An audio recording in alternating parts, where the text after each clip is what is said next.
Dice la Biblia que debemos practicar un cristianismo, unas relaciones interpersonales sin favoritismos, algo que a veces no es fácil por la influencia que traemos de fuera del mundo, sin Dios, y aún a veces hay iglesias en las cuales se ve muy marcada y se marca mucho las diferencias sociales, las diferencias de diferente tipo, pero la Biblia nos habla de que no debemos ser así. Y yo les invito a que sigamos practicando como iglesia, es algo que hemos tratado de buscar siempre, el tratar a todos igual. No es fácil, porque a veces somos así o a veces traemos esa influencia de otro lado, pero tenemos que buscar vivir una vida cristiana sin favoritismos. Dice el libro de Santiago que no debemos ser así. La palabra favoritismo es el trato de favor o de preferencia que se da a una persona en perjuicio de otras, que también merecían lo que obtiene aquella o lo merecerían más.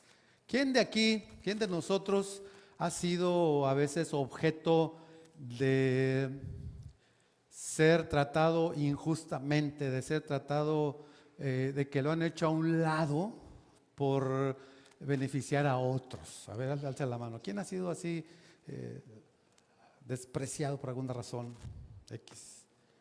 Muy poquitos, los demás creo que nunca, ¿verdad? Bueno, a lo mejor son de este otro punto.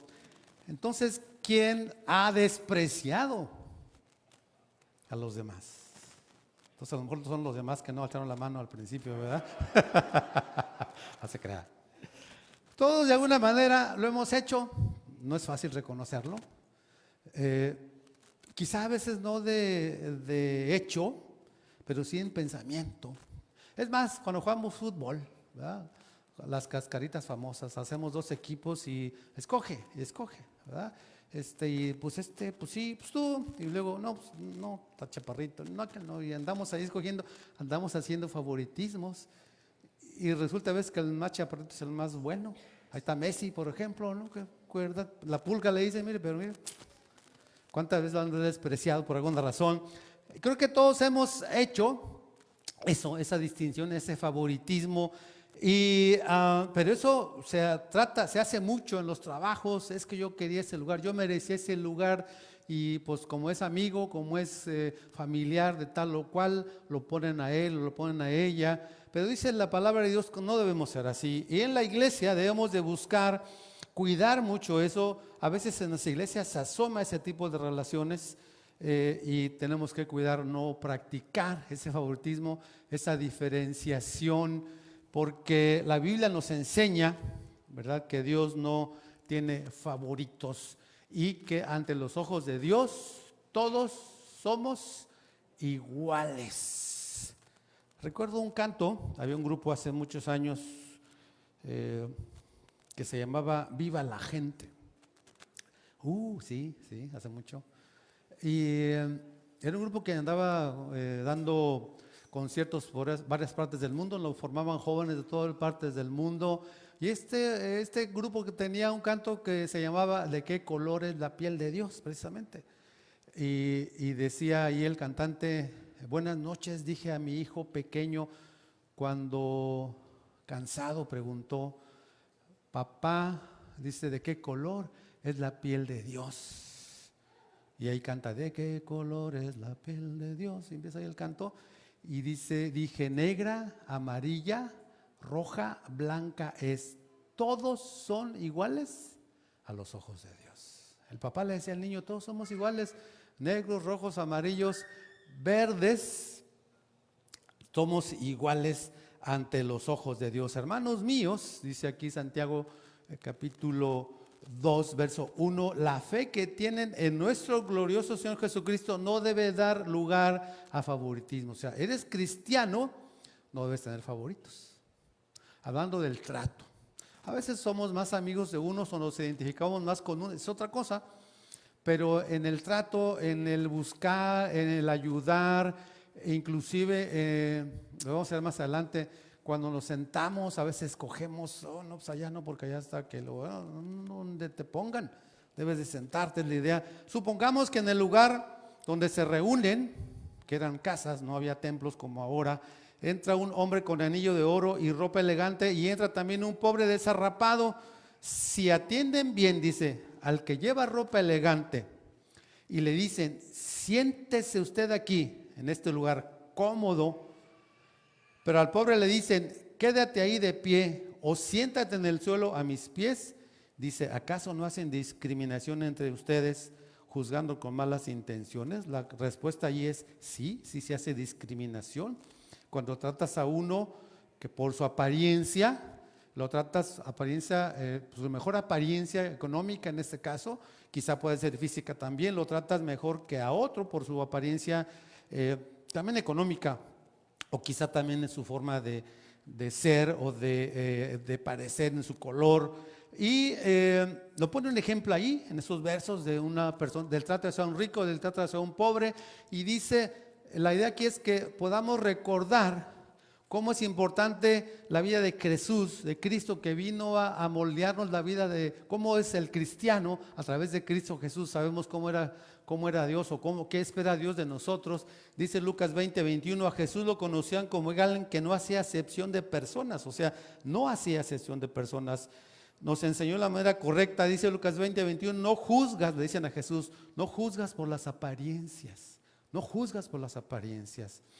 Y si nosotros somos cristianos, somos seguidores de Jesucristo, debemos buscar siempre eso, no juzgar por las apariencias. Algunos consideran que a los 5 segundos de que tú ves a alguien,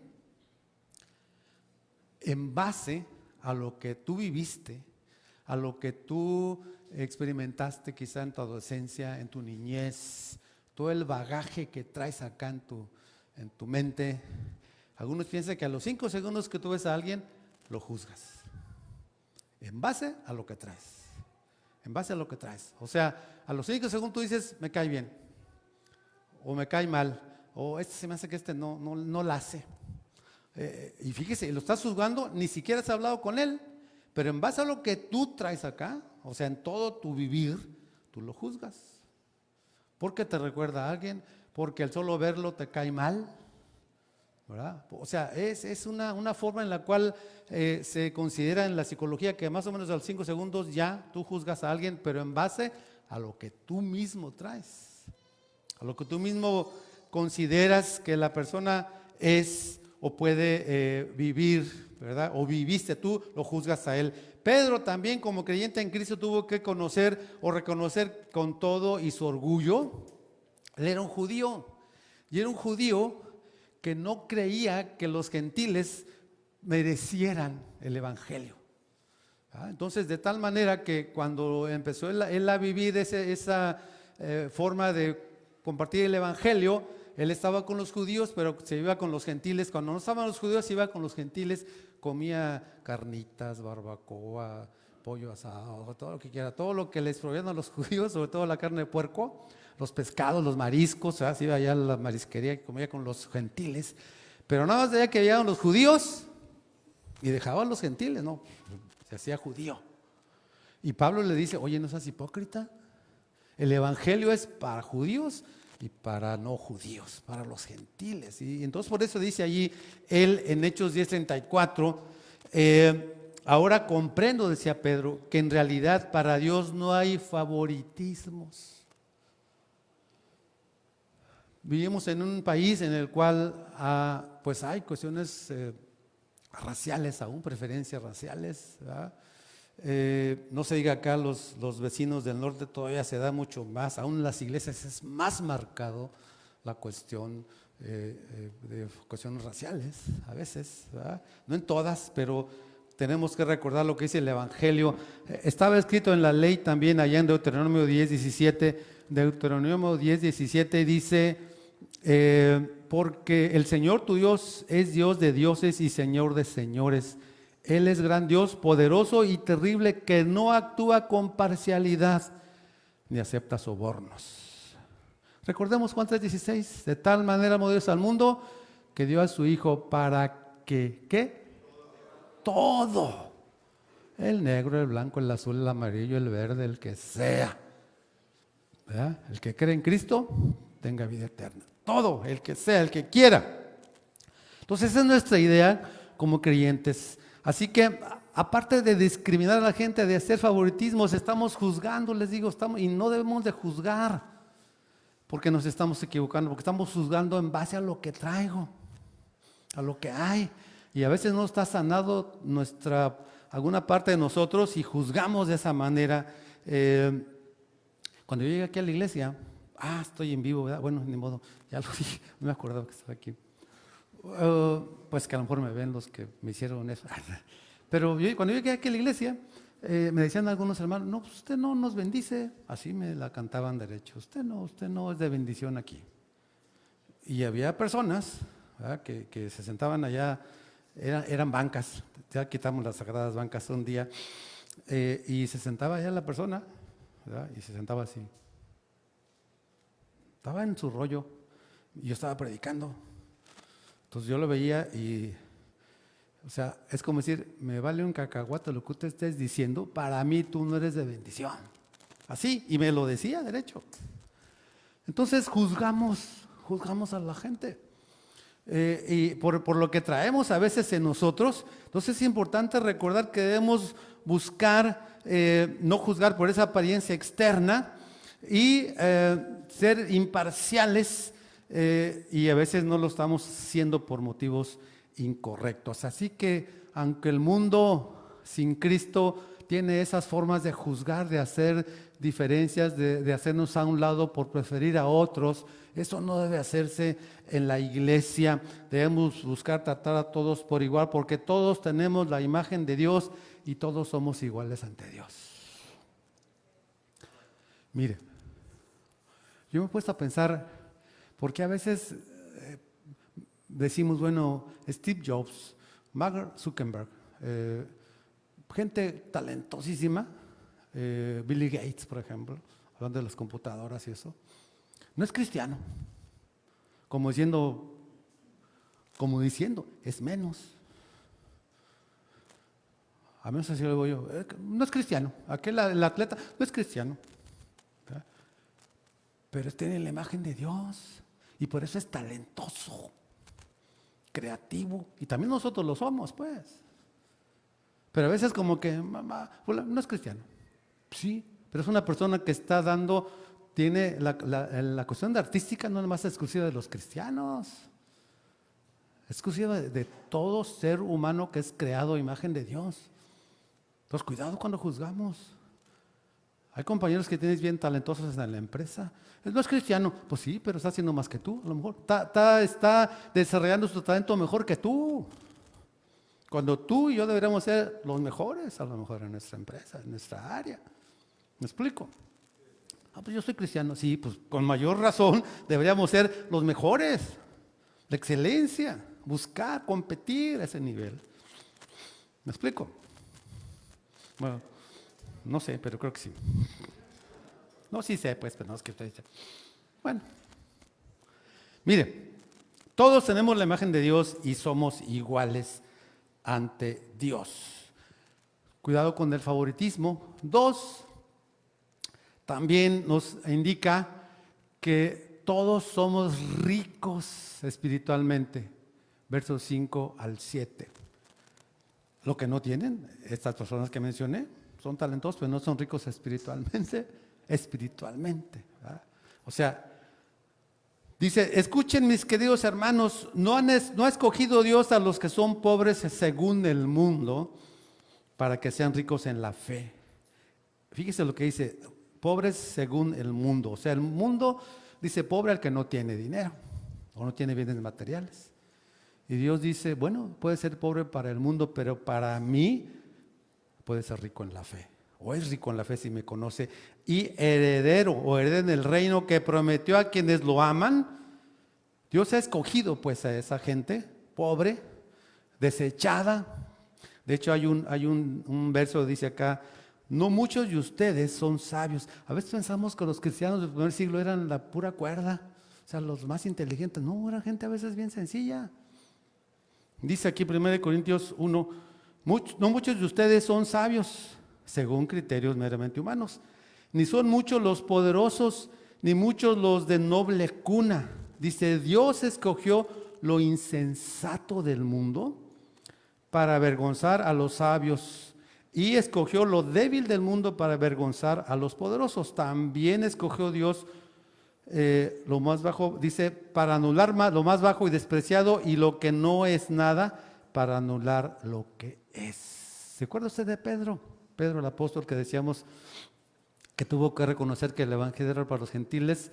Era un hombre iletrado, generalmente se le considera así, con poca educación, un hombre que con dificultad hilaba palabras, hilaba algún discurso.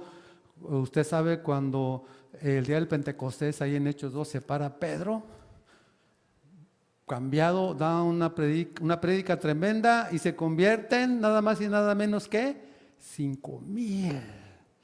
El Pedrito que andaba renegando de Jesús, el Pedrito que no iba a la escuela, que no fue a la escuela tal vez como usted, como yo, que no tenía títulos de licenciado, de doctorado, de lo que quieras.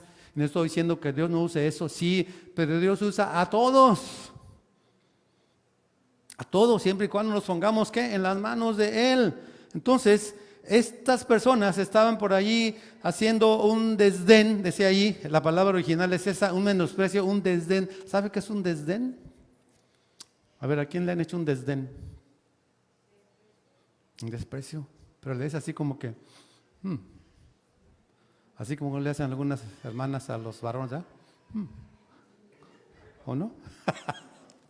Un desprecio, una indiferencia, dice, al pobre. No son los ricos quienes los explotan. Era el caso de ahí de estos a los que les escribía. Quizá no sea el caso de esta iglesia, de algunas iglesias, pero a veces dice, no son los ricos los que los explotan a ustedes y los arrastran ante los tribunales. No son ellos los que blasfeman el buen nombre de aquel a quien ustedes pertenecen. Había un problema muy serio allí. Mucha gente iba al templo o a los lugares de reunión. No había templos en el Nuevo Testamento, no había templos hasta el siglo III, cuando Constantino les da templos a los cristianos. Ya lo he dicho muchas veces, mete a los cristianos al templo y luego para sacarlos del templo, ya no quieren salir. No, en el templo. No, espérese, afuera tenemos que ir, ¿verdad? Pero bueno, eso es otro asunto, es otro tema. Entonces les dice, mucha gente que iba al templo o a la lugar de reunión no era creyente, pero eran ricos. Entonces los hermanos ahí de ese lugar los trataban muy bien, aunque estos mismos ricos los trataran allá muy mal, afuera. Hablaban de Dios, los trataban injustamente. Dice, los arrastraban a los tribunales, blasfemaban en nombre de Dios, en nombre al que ustedes pertenecen. Pero ¿sabe qué? Como venían a la iglesia, pues aquí como si es en México, les hago la barba. Es que es el licenciado, es que es el doctor, con perdón aquí de los doctores, ¿verdad? Es que es el abogado fulano, es que es la alcaldesa, o es que es el alcalde, o es que es el mero de no sé dónde. Pues que sea quien sea. La idea es aquí, somos iguales ante los ojos de Dios.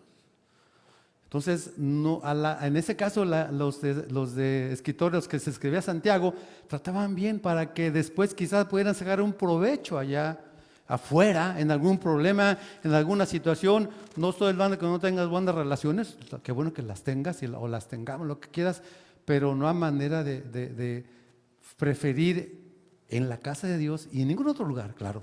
Esa manera de quitar, de lastimar, de hacer menos a la gente, mucho menos cuando son hermanos en Cristo, no tenían respeto. Dice, como decimos en México, ya lo dije, le están haciendo la barba, ¿verdad? Probablemente Santiago tenía en mente, hablando de la riqueza espiritual, tenía en mente allá cuando el profeta decía en Isaías 66:2, hablando de Dios, yo estimo a los pobres y contritos de espíritu, a los que tiemblan ante mi palabra. Palabras estas reafirmadas por Jesús en el Sermón del Monte. Dichosos los pobres en espíritu, porque el reino de los cielos les pertenece. Mire, para aclararlo bien, la riqueza material no está peleada con el cristiano. Si usted tiene, disfrútelo, qué bueno. Si usted no tiene, disfrute lo que Dios le ha dado. Ahí está la parábola de los talentos. A uno le dio 5, a otro le dio 2, y a otro le dio ¿qué? 1. Cada uno conforme a qué? A su capacidad. ¿Por qué Dios no nos da igual a todos? Porque quizá no tenemos la capacidad de manejar más o menos de tal cosa. Pero el afán del ser humano es tener más y más y más. Espérate, conténtate con lo que Dios te da, contentos con lo que tenéis. ¿No dice la Biblia eso? Estén contentos con lo que tienen. No, ahí estamos, y más y más. Lo puedes obtener más, pero si no tienes la capacidad de manejarlo, va a haber problemas en tu vida y te puedes alejar. Dice un texto bíblico también, no me des más para que no me olvide de ti. Hablando económicamente, dice, y no me des menos para que no reniegue de ti. Ay, Señor, pues no me das, nada más aquel. Dice, dame lo suficiente para estar tranquilo y contento. Entonces, cuidado cuando buscamos esos contactos o esas formas de tratar a la gente para obtener provecho. No, no es así, mucho menos en la iglesia debe ser así. Cuidar, les comentaba yo de una persona que venía aquí al templo hace tiempo, que después se fue para McAllen a vivir, un médico muy reconocido, venía con su esposa y sus hijos. Llegaba como casi nadie lo conocía. A veces se sentía aquí bien tranquilo. Me dijo una vez, él, si me está viendo, saludos, él sabe quién es. ¿Sí? No, pues él sabe, lo saludo yo, es cuate. Me decía, me siento bien con ustedes, porque aquí me tratan igual que a todos. Igual que a todos. Y su esposa decía, sí, aquí nos tratan igual, no nos andan pidiendo nada, ni diciendo, ni buscando, ni nada. Somos como todos. Y esa es la idea. Es la idea de esta iglesia y es la idea de todo el que se precie de ser cristiano. De que podamos de verdad no buscar a la gente por lo que tiene o por lo que es desde el punto de vista humano. A Dios le encanta el que es pobre en espíritu. Puede tener o no tener económicamente algo, pero es rico en fe, es heredero del reino de Dios, depende de Dios, vive al día, porque sabe que todo viene de Dios. Aún el que tiene dinero, el que tiene bienes materiales, sabe que en un tri se le puede acabar todo eso. Ay, tengo mucho, sí, pero en un instante se te puede acabar.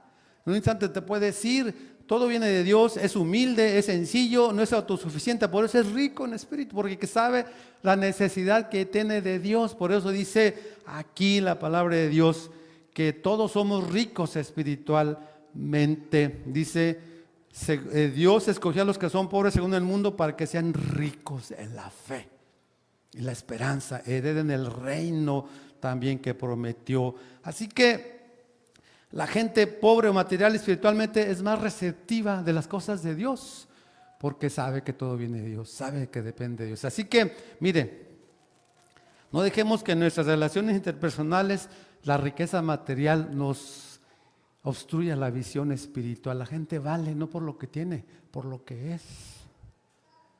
Por lo que es para Dios y debe ser también para nosotros la importancia. Dios vino por la gente, no vino por el edificio. No vino por las sillas, no vino por la gente. Y lo importante para nosotros debe ser la gente tal y como lo es para Cristo. Jesús murió en la cruz para todos. Y hemos dicho muchas veces esto, lo voy a repetir por enésima vez. Buscamos aquí en esta iglesia practicar eso, la igualdad que tenemos delante de Dios todos. Así que les he comentado yo muchas veces que cuando usted venga a este lugar, allí en la puerta no cabe su título, ni su maestría, ni su doctorado, ni nada. Ese déjelo allá afuera. Ahí del portón para allá. Es más, en su carro o en la pecera, depende de dónde, o en la bicicleta, o donde venga, ¿verdad?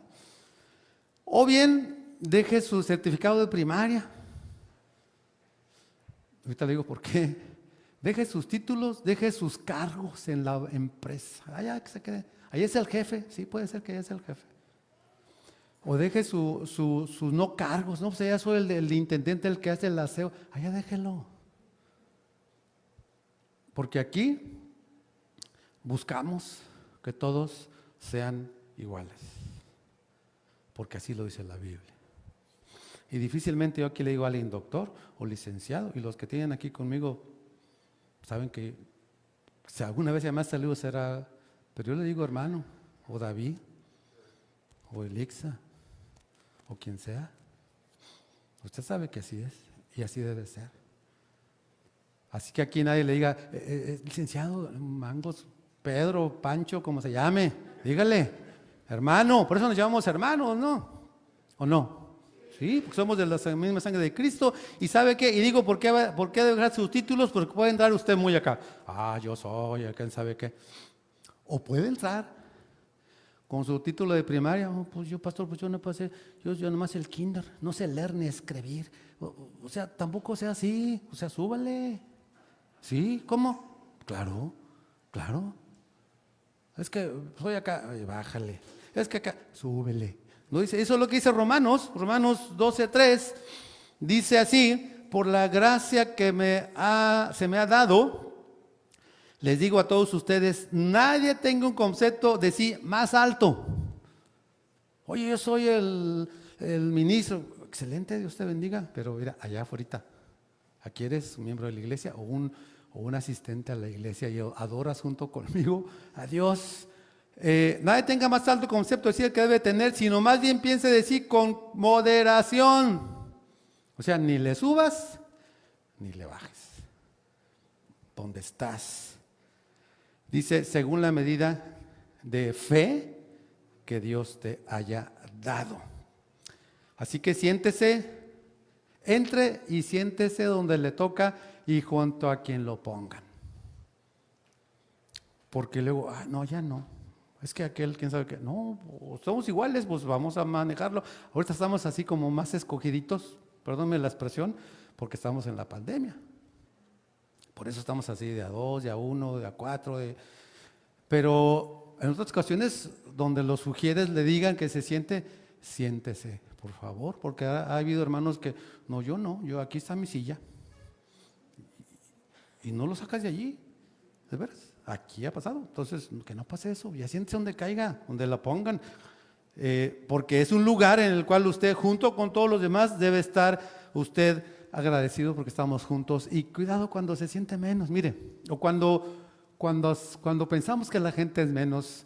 Un pastor, amigo, y más que amigo, familiar, él sabe también, lo platica hace rato, nos comentaba una experiencia que tuvo en su iglesia. Él trabaja por células, igual que nosotros, y dice que una vez una hermana que no sabía ni leer, ni escribir, ni hablar muy bien el español, digámoslo así, se le acercó, pastor, pues yo quiero trabajar en la célula, quiero ser el líder de célula, siervo de célula. Y dice este pastor, algunos escucharon este testimonio aquí, decía, no, pues yo la vi, hermano, no sabía de leer, así, así. Dije, no, él contó eso. Dije, no, bueno, pues la acepté, dice, porque, bueno, yo estaba diciendo quién quería. Y ella, pues yo quiero ser líder de célula. No sabía escribir bien, no sabía leer bien, no sabía muchas cosas, ni hablar el español bien. Pero la hermana empezó a traerme, dice él, los reportes cada semana. Pues que en la célula que 2, que 3. Dije, no, pues que va a ser su pura familia. 10, 15, se multiplicó la célula. Para no hacerle largo el asunto, dijo él, un día juntamos todas las células que surgieron de la célula de ella, y sabe que es ahora la iglesia bautista, no me acuerdo el nombre de la iglesia bautista, allí en Piedras Negras. Es mi cuñado, es el esposo, el hermano de mi esposa, el que nos contó eso. De una persona que se catalogó como no capaz, porque así la juzgamos, o se juzgó, de lo vil, de lo mismo, como dice el pasaje que les leí, ¿verdad? De lo que el mundo consideró nada, Dios dijo, no, vas a ver, hay una iglesia. O sea, depende cómo a veces uno diga, ¿en qué basas tu inteligencia? ¿En tu conocimiento? En Dios, en Dios. Dios puede hacer lo que sea, ¿verdad? Contigo. El corazón, la cosa es, el corazón, ¿qué cosa? Dispuesto. Aquí estoy, Señor. No sé leer ni escribir, pero te voy a hacer. Pedro no sabe leer ni escribir, y ya dije, se paró un día y predicó, y mire, Y a veces uno sabe leer, escribir y tiene doctorados y maestrías y pues que tengo miedo. Confiemos más en Dios, sin duda. Así que siéntese y donde le toque, junto a quien le toque, porque todos somos iguales ante Dios y somos ricos espiritualmente. Termino con este pedazo de historia.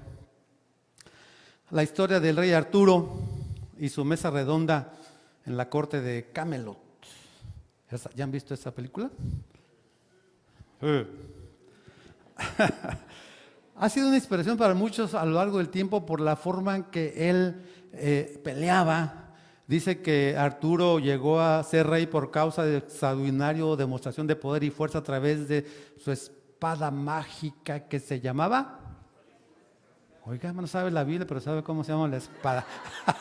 Excalibur, ¿verdad? Que solo pudo sacar de la piedra en que estaba clavada. ¿Sabes? Caricatura. Sacó la espada.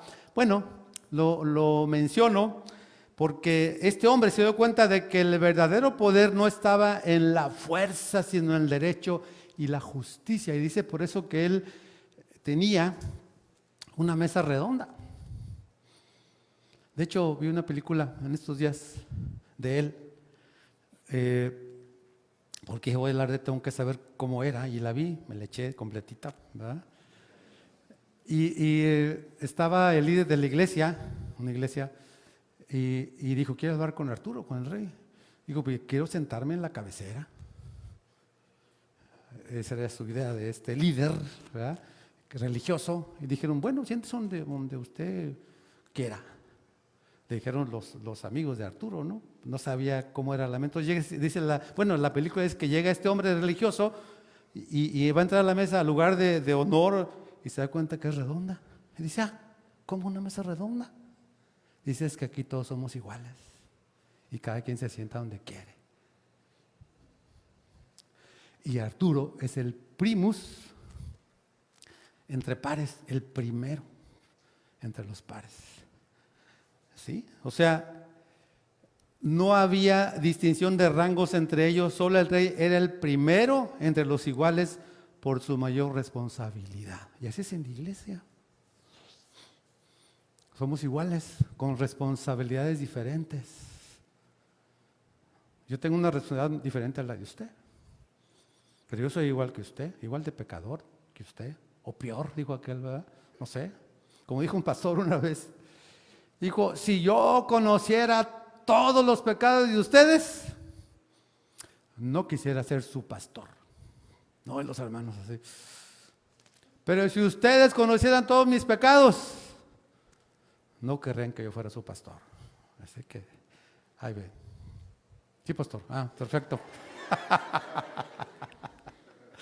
Así, ¿cómo? ¿Qué dijo? Eso dije, lo oyó muy bien. Si no lo oyó, pues déjalo al rato ahí en el internet. Así que, así debe ser la iglesia. No hay rangos entre nosotros, o no debe haberlos. Dice la Biblia, ¿ok? Solo que nuestras responsabilidades son diferentes ante Él. Todos somos iguales ante Dios y todos somos ricos espiritualmente. Que debido al lugar, a la responsabilidad que tienes, a veces la gente te tenga en un lugar especial, bueno, pero cuidado cuando se idolatra al líder. O cuando el líder se siente intocable, el ungido, ¿verdad? Así como, cuidado cuando tocas al ungido. Espérame, pues si ni que fuéramos allá, ¿qué? Somos iguales, tenemos responsabilidades distintas. Pero tan pecador usted como yo, tan merecedor de la gracia usted como yo. Pero con responsabilidades distintas que cada uno debe cumplir y cada uno va a dar cuenta a Dios. Yo voy a dar cuenta a Dios de mi responsabilidad hacia ustedes. Y ustedes van a dar cuenta a Dios de su responsabilidad, no ante mí, ante Él, pero dentro de la iglesia. Así que cada quien pongámonos a hacer o sigamos haciendo lo que nos toca. Que todos somos iguales ante Dios. ¿Okay? Gracias Dios por este momento, por la vida que nos prestas. Tu palabra es clara, a veces nos gusta darle vueltas y hacerle adornos, fiorituras, pero es bien clara y nos pone a cada quien en el lugar. Gracias por la responsabilidad que nos has dado. Gracias porque entendemos, Padre, que Nos has puesto en diferentes lugares con responsabilidades diferentes, pero en la igualdad, porque moriste, Dios, a través de Cristo por todos, y tu Espíritu Santo está en todos los que han creído en ti, no en unos sí y en otros no. No es fácil quizás digerir esto, pero ayúdanos a no hacer preferencias, a no tener favoritismos. Sabes que nos hemos equivocado todos, al menos yo me he equivocado a veces en eso. Te pido sabiduría para poder tratar a todos igual. Te pido que si algo traemos de nuestro pasado que nos hace juzgar a la gente en primera instancia, quitemos eso, limpiemos eso y los veamos como merecedores de tu gracia y aún de más bendiciones que tú les puedes dar. Padre, no somos, que no nos equiparemos con la mentalidad o la inteligencia del mundo. Tu sabiduría es mejor, es mayor que la que tiene el mundo, Padre. Ayúdanos a entenderlo así y recordar que tenemos una razón de estar aquí, un propósito que debamos de cumplir. No permítanos que nos perdamos en cosas por ahí vanas, sino buscar siempre la mejor manera de agradarte con lo que nos has dado. Gracias, Padre, porque Cristo Jesús, dice tu palabra, que murió por nosotros cuando aún éramos pecadores. No nos juzgó, ni dijo este es más o este es menos. Todos son iguales, todos son pecadores y muero por todos. Y gracias por esa bendición. Ayúdanos a tratarnos así como hermanos en Cristo Jesús, nuestro Salvador. Amén y amén.